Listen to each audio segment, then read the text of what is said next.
What's up, everyone? I wanted to share this video. I'm prepping for a EMT school, so I'm doing a little reading. Turns out we've all been deadlifting wrong. Mind you, this is from the official book. So this is not some I found it off the internet. This is actually the official um, text for EMTs, at least in the state of Washington. So let's break this down. As you can see in figure A, which demonstrates poor lifting form, this person here has a very interesting, we'll just say, alignment. So obviously figure A is incorrect. When I was reading this, I looked down, I go, oh, they're showing two examples of how you should not deadlift. Well, I was wrong, because what they're saying is that in figure B, this is actually correct. So they have it right when they say your knees are bent. Yeah, that is true, and I do understand that this person's lifting a stretcher, and the stretcher is not like the height of a barbell. I get that. Well, let's break this down. Okay, I'm okay with this. What I'm not okay with is this, and then right there. So we'll talk about that. Now, what's interesting is lifting with a slightly rounded back, depending on how, we'll just say, the length of the muscles of your back, there is an optimal kind of range at which you can lift pretty heavy weight. And, well, I will never encourage lifting with a rounded spine. I do get that from a certain standpoint you could say, okay, well, lifting with a slightly rounded back is, it's something that you can do without breaking your back. I get that.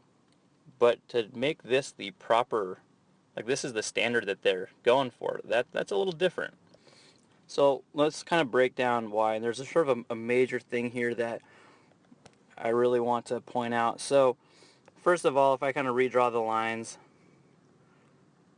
we would want essentially the spine on a neutral or even a slight extended position. And in fact, when you deadlift, you're pretty much in a slight extension. What we call it neutral spine, but the slight extension is okay as long as the pelvis is in neutral. So let's take a few lines out. This person's hips are, let's just say this, they are tilted here. Basically, his back is rounded. It has pulled the pelvis up this direction, and as a result, his back looks like Quasimodo. Again, let's just set that aside for a second. Right here, look at this guy's head position. When you crank your cervical spine, which is out of anything you really don't want to crank, you don't want to hyperextend your cervical spine. I mean, your body has all these built-in safety mechanisms to where if you kind of put your spine, especially up top, where if you're going to break your back, do it low because at least you can move your arms. If you break your C-spine, if you break your neck, you're paralyzed or dead. That's not the place you want to break your back if you are going to. This guy here is in a massively hyperextended C-spine, so much so that this is actually going to make the glutes turn off. Your body loses the capacity to lift heavy when you hyperextend your C-spine. It also doesn't allow the hamstrings to lengthen out. It doesn't allow the glutes to fire. There's a lot of things that are happening, but essentially you're actually losing lifting power when you crank your C-spine up this badly. I also don't know what he's looking at. I guess he's looking at his partner for the lift sign. I don't know. But whatever. Where to start? There's so many things that are wrong with this. Another thing, you can see how the shoulder blades have been completely pulled into a protracted position. As you know, you want your scapula, we'll just say, depressed, maybe basically pushing away from your ears when you do this. What that's going to do is that's going to keep tension through the thoracolumbar fascia or the thoracolumbar aponeurosis. Basically, your lats are going to kind of just say, kind of right here.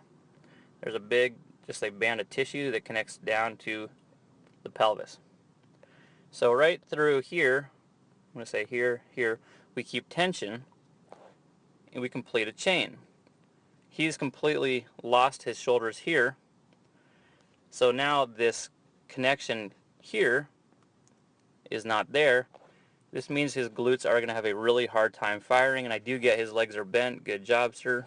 You bent your legs. But you need to work on, I don't know if we'll say hip mobility, but you need to work on at least thoracic mobility. Get a little bit more mobility through there, because if this is how you are lifting throughout your career, you will become just another statistic for back injury.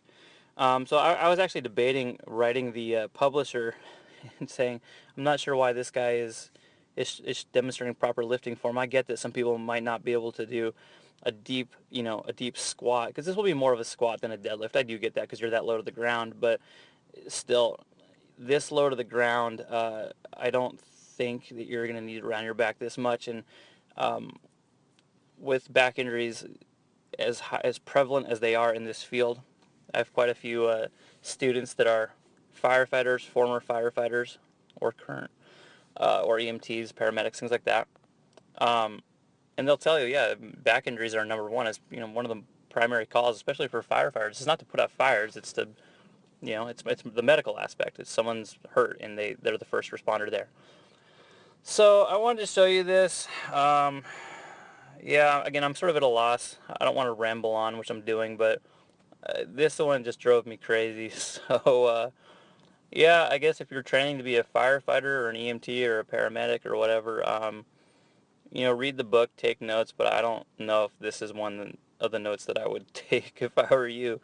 So, yeah, I guess if you want a good demo for how to not deadlift, or again, I get that he's going to be in more of a squatty position because of the stretchers right there on the ground. Still, hold a neutral spine, please, for the love of God, please. Okay, hope this helps.